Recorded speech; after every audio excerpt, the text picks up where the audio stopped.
All right. Hello, everybody. Welcome to Stay Paid, the sales and marketing podcast from ReminderMedia, where we talk about the actionable ideas to help grow your business so you can live a life of freedom tomorrow, but only if you take action today.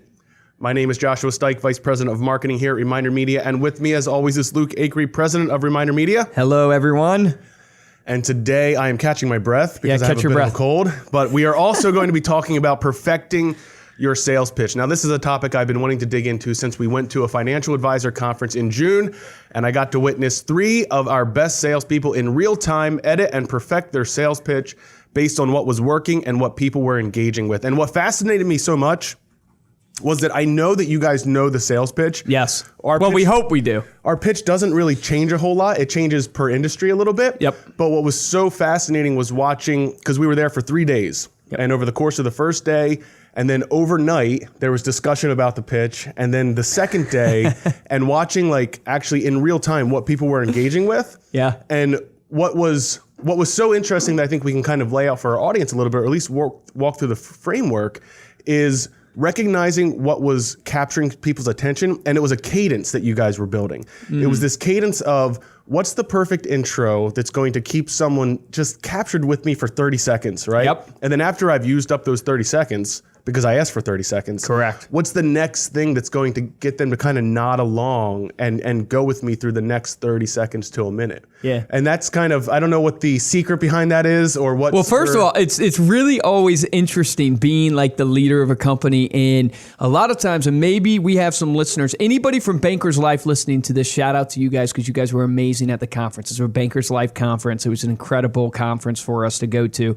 But one of the interesting things about being the leader of a business is a lot of times you get away from doing the sale. Yeah. Like and especially if you're building maybe your real estate business or you're building your insurance business, like it's not that you want to necessarily, although some of you might be tempted to, it's that you just get torn away by all the administration work and all the stuff that you have to do that is not sales oriented.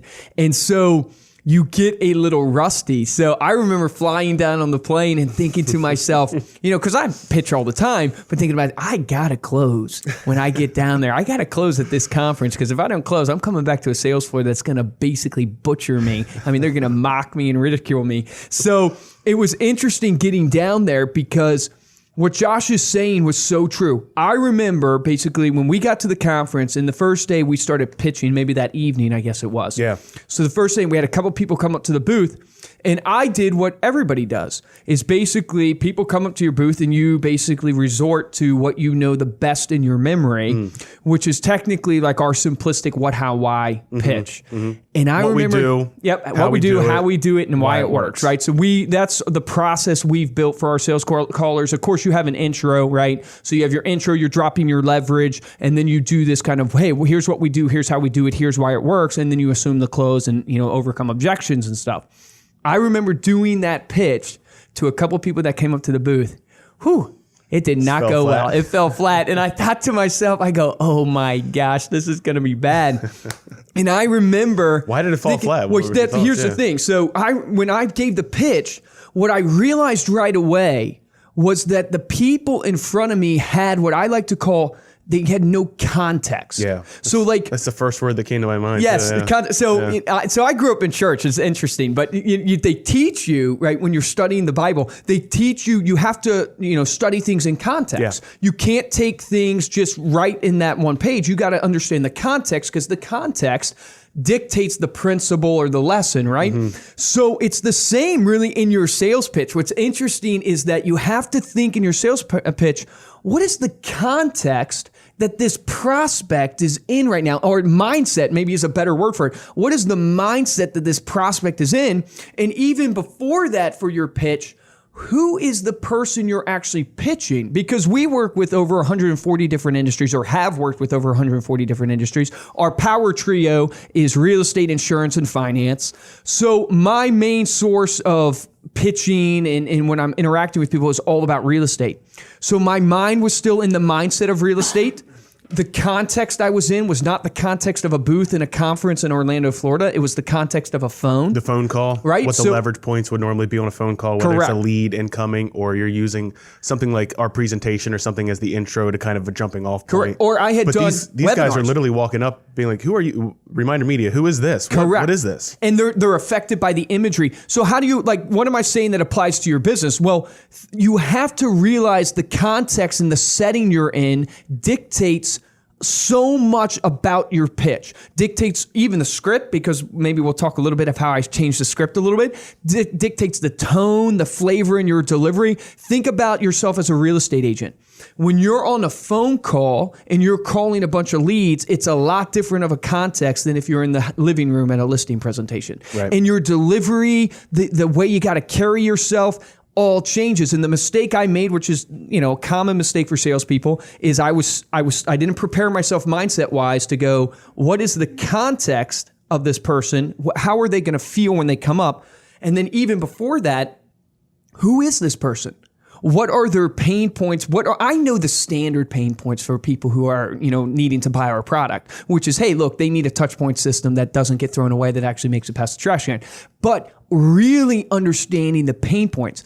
And so what happened was, when I started pitching these people, all of a sudden I started to realize, before I even get to the value proposition, I've got to share very quickly with these people some type of attention grabber and story of who I am and why they should listen to me. Mm-hmm. So instead of literally going in and going, hey, look, we're ReminderMedia. What we do is we actually help you connect to your key relationships, which would be your top 50 to 100 people that are responsible for the majority of your business through referral and repeat transactions.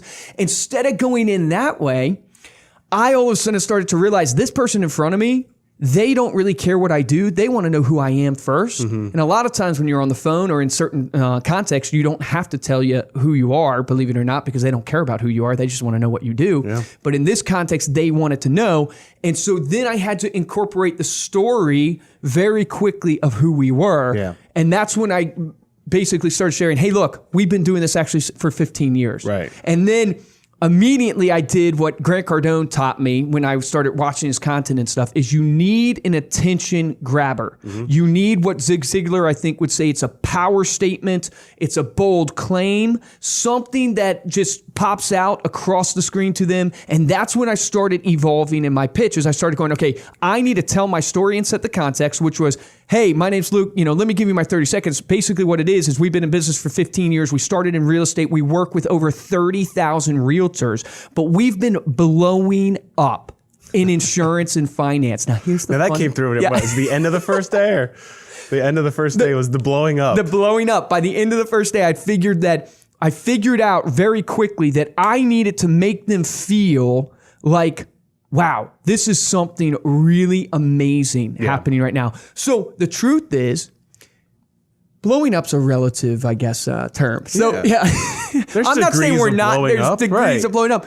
But the point being here is, I'm making a joke, because blowing up, meaning like, are we exploding in financial and insurance? We're adding more financial service customers this year than we ever have. Correct. Right. But it's not like we're adding 20,000 financial services professionals. But I realize it's that bold claim. It's that confidence. It's that statement of basically selling, hey, not only are we blowing up, because we are, it's true, we're selling more now than we ever have before, but I'm stating something to them that this is about to get big in Banker's Life. This is about to get big at you guys' conference. FOMO. Right. You're presenting the fear of missing out. Right. Yeah. And so telling them, doing that attention grabber, that bold statement of basically, the fear of missing out. FOMO.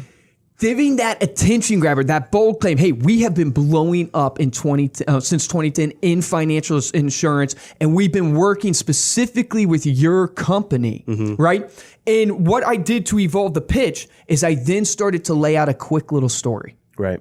Because story selling or creating a story, I believe, is key for grabbing attention. So after you've made your bold statement, how do you intrigue someone from an attention standpoint to make them interested to hear more? So I told a quick story that basically shared, how did we get here? Mm-hmm. How did we actually come down here to Orlando? So how does this apply to you as a real estate agent?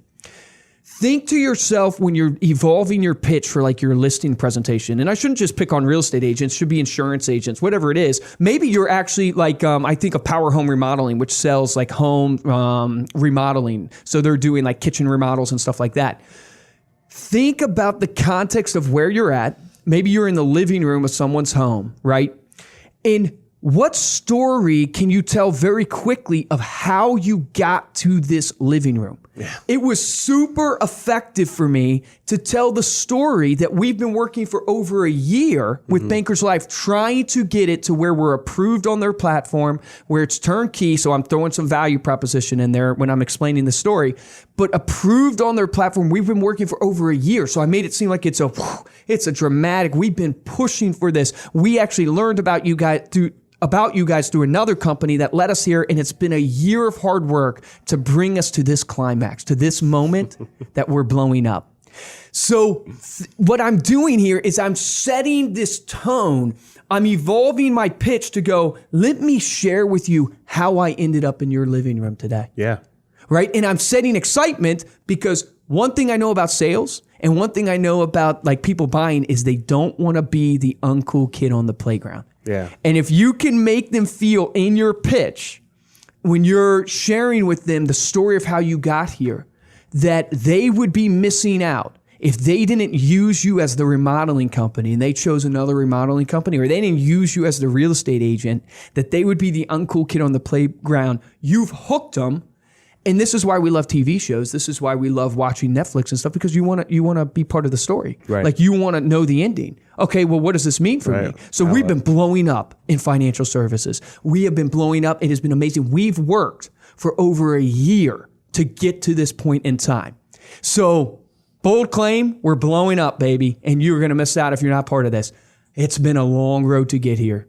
But let me then tell you what this means for you. And that's when comes in the value proposition, which was pretty standard. I don't know when you were watching it, if you felt it was standard, getting into the value proposition standard, part. But because it aligns with, like we mentioned before, our what, how, why. And this is something that, the reason that we're kind of focusing specifically on this topic is because this is very much in terms of in-person presentations and whenever you're selling or meeting with a client in person, and how you're using the environment and those context clues to help push your own narrative and your own pitch forward. But what was interesting was you didn't even necessarily, I think like you said, you started off with the what, how, why, but what you did was you actually took our 3 internal value propositions that we use. So when we build products here at ReminderMedia, we have 3 things that everything has to run past in order to pass. Yeah, this is good stuff. I love these 3 things. It has to be the highest quality out there, right? It has to be turnkey and easy to use, and it has to deliver ROI for our clients. And so we use that as a metric for everything that we create or every idea that we have for something that we'll produce. And that actually ended up getting pulled into the pitch, which I had never honestly heard before. I don't know if we use that on the phone today or what, but I had never heard that specifically being used and then immediately applied towards. And you're one-to-one, you're face-to-face now. There's a trust, there's an expression of, 70% of communication is body language, is nonverbal, it's body language.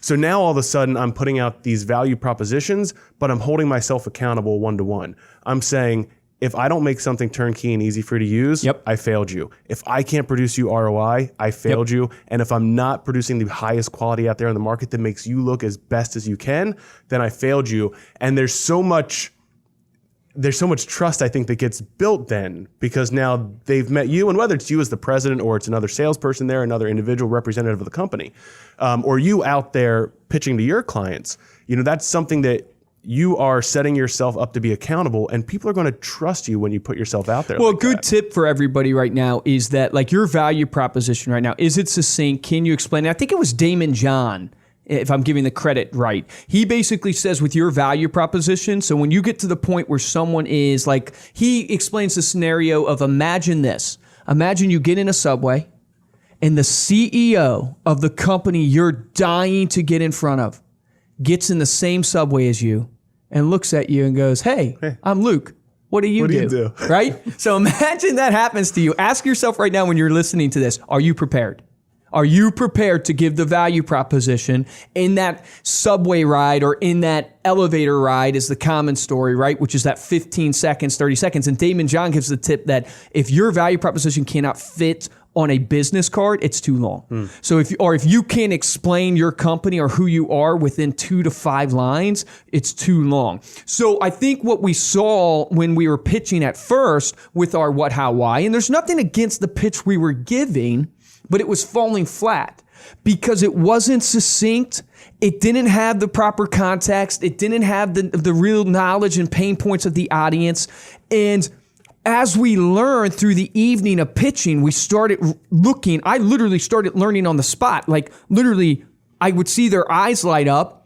I would register it in my brain. Wow, that really made an impact. Yeah. And by the end of the night, we had really taken our value proposition and made it into really a succinct statement of this. It's going to be turnkey, easy for you to use. But it wasn't just these statements of turnkey, easy to use. It has to produce ROI for your business, has to be the highest quality. It was tying that still back to the context of who this person was. Well, and what their pain points are. I missed a step there. I'm looking through my notes now, and I actually missed a step after that first 30 seconds is the pain point. Yes. Before even laying out the value proposition, I completely missed, which is probably why you were looking at me. Well, no, like but my smiling. point was... Because what you're doing is you're laying out a pain point for them, and actually you're pointing to our booth behind us that says, like, I don't have to convince any business owner. Yes. We'll put a picture of the booth so you guys can see it. Right. So if you go to staypaidpodcast.com, you'll be able to see a picture of our booth. So Andrew, if you could get a picture of our booth up there, that would be awesome. But it was basically like, so every time I talk to business owners, I never had to convince them that they have to follow up with their clients if they don't want to lose them, right? And then you get the laugh. And the minute that you get that laugh or that chuckle or something, you know that they know what you're talking about. Now, if they don't laugh and they just kind of stare at you, where do you go from there? I don't know. This is kind of where you would have the expertise. Well, I chased them down. When they tried to walk away from me, I chased them down. Literally, I actually followed them. You lay that pain point now, and whether, whatever your industry is, and those clients, we talked last week about reading the reviews to find out what your clients are saying online and helping, using that to help identify your pain points. Once you find that, and you're going to have to try multiple ones, we had it plastered up on our booth display, so we were kind of locked into that one, and it worked because it worked visually. But once you find that, that's what you're looking for. You're looking for that acknowledgement of, Well, that's what makes you valuable ultimately to the prospect. So just like reiterating for you guys as you're hearing us talk through our experience at Bankers Life, this conference, and how we involved our pitch on the fly, really the things we learned really quick is you gotta know or your script, and you got to be prepared for the audience you're about to talk to. Seems like a no-brainer, but the reality is we do not tailor our pitch specifically to the people we're in front of. Then on top of that, you got to know the context of the state of mind of that person. Because if you're talking to someone who obviously you're in the living room with, there's a different context than if you're talking to someone who's never heard from you before and you're calling them on the phone. So your script has to evolve to the context of the setting you're in. Third was you have to make sure you have an attention grabber that will grab them and pull them in, a power statement, we're blowing up in finance, and a story that explains why you're here today. And the story obviously should then tie back. And then fourth is what Josh is talking about, which is how do you frame up your value proposition that's tied back to the pain points? And what was amazing was because we had the booth behind us, we were able to literally point to our booth, which had our pain point right on it, which is, never lose a client again because you didn't follow up. We were able to point to that and almost make fun of it in a way, like if you're a business owner and you don't understand this pain point, I can't even talk to you. Right. And that made people even more interested. But when we stated the value proposition, those three things, which is it's got to be turnkey, it's got to have ROI, it's got to be the highest quality, we tied those value propositions back to their pain points of the context of where they were at and the audience of who it was. Turnkey. So financial advisors, guess what your biggest pain is? Compliance. Hate to say that if we have compliance officers listening, but the point is, the financial advisors, their pain point is getting through compliance, right? So we would tie back our value proposition to the pain point. It's got to be turnkey. We've worked with Bankers Life to make this super turnkey so you don't have to worry about compliance. Boom. Yep. Right? So then when we move along, it's got to be the highest quality. Then what I would do is literally pick up our magazine and go, it's got to be the highest quality. Here, feel this. Tell me what you think. Yeah. Right? And so I wouldn't even pitch. I would just let it speak for me. And then third, it's got to produce return on investment. And the reason why I focused on that one was because every single one of the people in front of me what I realized very quickly is that all of them did not want to be sold. Now, I know that seems like an obvious statement, but they don't want to be sold. They just want to have a direct statement or someone just talking directly to them. And this really leads me to the fifth point. But I would literally harp and go, everything I've said does not matter. Right. If I cannot produce you return on investment. Yes. Everything else does not matter, which is the fifth point, which is how do you then evolve your pitch based upon this framework of knowing your audience? What context are they in? What's your attention grabber in your story? What is your value proposition, your pain points that you're tying back? How are you evolving that to match where you're in front of and what you're doing that day? How do you then create urgency and tie the urgency? And this was awesome at the conference. What we started doing is we were offering a deal, like most people do at conferences, for people to sign up.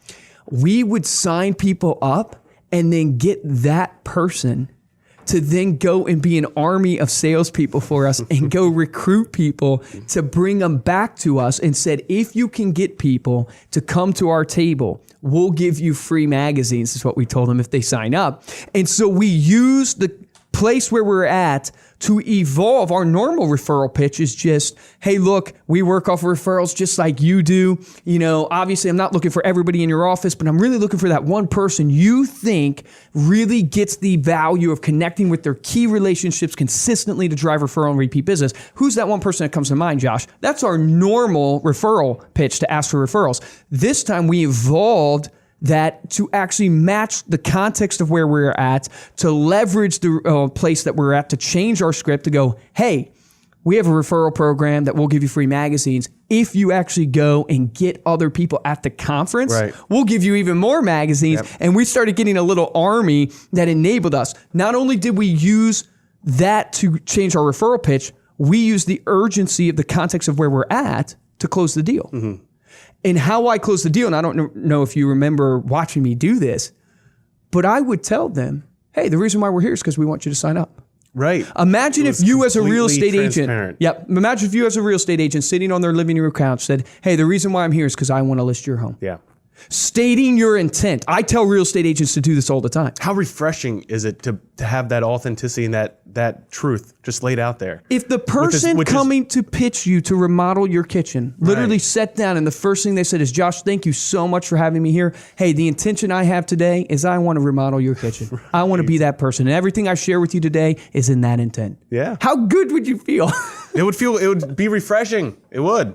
Now, there was the other thing that you did, and just to kind of this, I noticed sometimes if those first, the framework that you laid out, the 5 things you just went over weren't working, you would drop success stories, which I think is important. Yes, thing to I actually have that written down. Oh, nice. So, yeah. But actually saying like, and here's two ways that financial advisors are being successful, or 2 ways that insurance brokers, insurance agents are being successful with the magazine. You'd actually walk through a couple scenarios. Yeah, I basically showing off your customer success. Yep.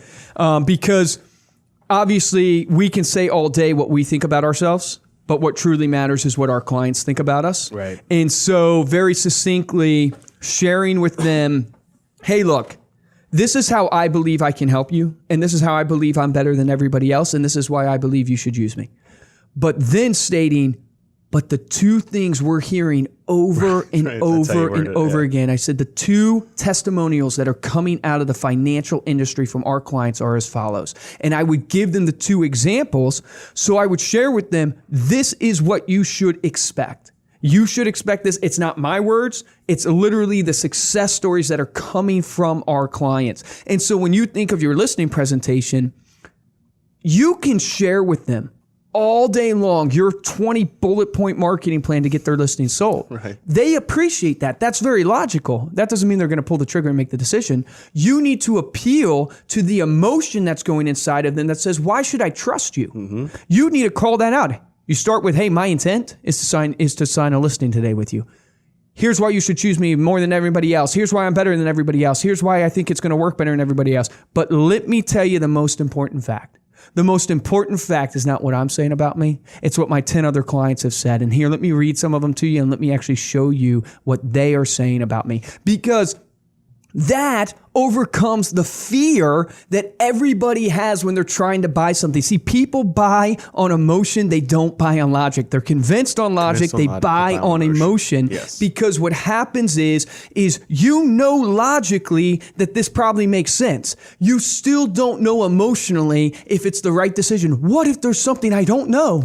Right. That's what goes on in your brain. What if there's something I don't know? You have to make sure you evolve your pitch to make sure you're reading the room correctly, reading the people correctly, to make sure you're saying to them things that overcome that fear. Now, I will share a story. If any of you guys follow me on Instagram, you should. It's at Luke Acree, but I shared this where I lost a deal because I didn't evolve fast enough. The bird in the hand is worth two in the bush, I think.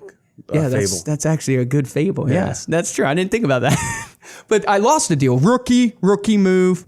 I didn't evolve fast enough. Here's what happened. I had 3 people in front of me, and I pitched them. And I gave them this pitch. And this was after I had cleaned it up, so I knew my audience. I knew the context. I had an attention grabber or had a good story. I gave the great value proposition, tied it back to the pain points, used the urgency of the conference to close the deal. So I evolved my pitch to match exactly where we should be based upon the info that I got the night before. Yep. 3 people in front of me, got down to the end. One person pulled out their credit card. I caught it by the corner of my eye, and I stopped my pitch. That was the right move. Because remember, the first person to speak when you ask for the order is the one who loses, right? Mm-hmm. So when you ask for the order, you just shut up and look at him, smile. I need your okay here, and just smile and nod at them, right? Because they're feeling, and if you say something, then you lose. But the point being is I saw the credit card, I stopped pitching, I said, all right, let's do this. I was, not even finished with the pitch, but I saw he was ready to go. So I said, let's do this. Got you with me. I forget their names. The person in the middle, I said, hey, you're going to sign up? And he stepped forward and said, yes. But I could tell it was shaky. Mm-hmm. Then the third person was a no. And it was like, hey, you're going to do this? No, not going to do it. And the mistake I made is I didn't read the room correctly. I didn't evolve well enough. I focused all my attention on the no. All my attention into this no, thinking that if I got this no, oh my goodness, I'm going to get a 3-banger. Watch Josh behind me. He's going to be super impressed. I'm going to brag to the sales floor, all that good stuff. But you're already writing Monday morning's meeting. Already writing the meeting and all the accolades because I'm a salesman. But the point being is I focused all my attention on the no, and the guy in the middle really wasn't a solid yes. He had stepped forward because of the peer pressure of the situation. If I would have focused all my attention and read the room correctly on the yes, and not focused on the no, I probably would have got 2 deals, not just one, because what happened is the third guy didn't do it, and he convinced the middle guy not to do it. Yep. And I ended up only with 1 deal because I didn't focus on what I had in front of me. I focused and got greedy on what I didn't want. So, lessons learned. Oh man, it was insane. But what happened from that, right, and talk about evolving your pitch, literally a couple minutes later, probably 10, 20 minutes later, I closed a 4-banger. And I closed a 4, maybe I shouldn't call them 4 bangers, but I closed 4 people, right? I closed 4 people, but because I learned immediately I shouldn't do that. I went out, filmed a video of the stupid mistake I made, come back in, and I closed 4 people. This is not to brag. It's to realize that, hey, I evolved. I'm constantly, I put down here, practice, refine, repeat. Yeah. I'm constantly in my mind going, hey, how do I refine? Where did I lose right there? How do I practice that? How do I not do that again? How do I refine this? How do I repeat, not the mistake, but repeat over and over again till I refine this and get better and better and better. And I ended up getting 4 because I ended up concentrating. When I got the 4-banger, I got the guy to step forward, got the other guy to step forward, focused all my attention on them. The other 2 fell right in. Even though one was still shaky, they fell right in because I learned from that. So just kind of, it's a great sales lesson. Oh, it's basically like most people think of their scripts as you got to say these words and you're only going to say these words. And if you say these words every time, you're going to close a deal. That is not how sales works. Yeah.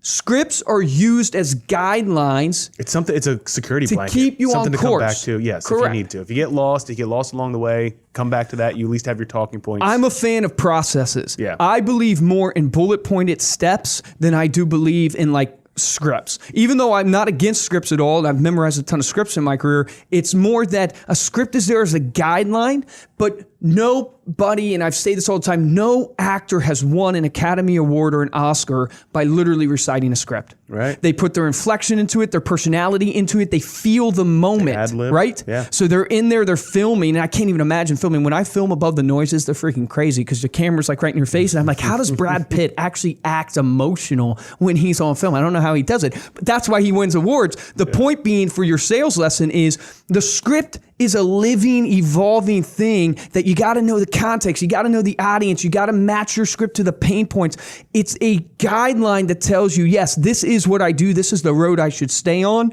but I've got to add the inflection, the tone, the personality, the feeling, the emotion based upon the context of where I'm at. So try and button that up real quick, just the five, six bullet points that we ran down. So here's like, if you're looking at your script right today and you're saying, how do I apply this to my business, Luke? You guys have shared with us your story of going to a conference and where you saw your script evolve, and it was in a neat process. We ended up closing 43, I think it was 43 deals at that booth. And here's what we did.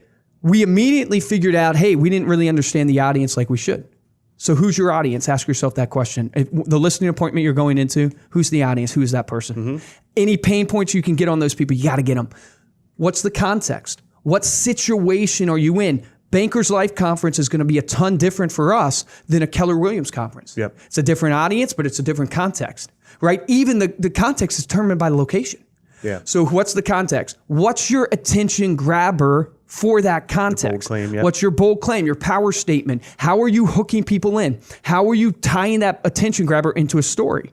Fourth, what is the value proposition with the pain points that match the audience and the context? Mm-hmm. Because you want to make sure your value proposition pain points match the audience and context. And then last but not least, because it's the most important, how do you use the context that you're in to create urgency to help you close the deal and change your close? Beautiful. So there you have it, an actionable framework for how to perfect your sales pitch in person and, more importantly, on the fly. Thank you so much for listening.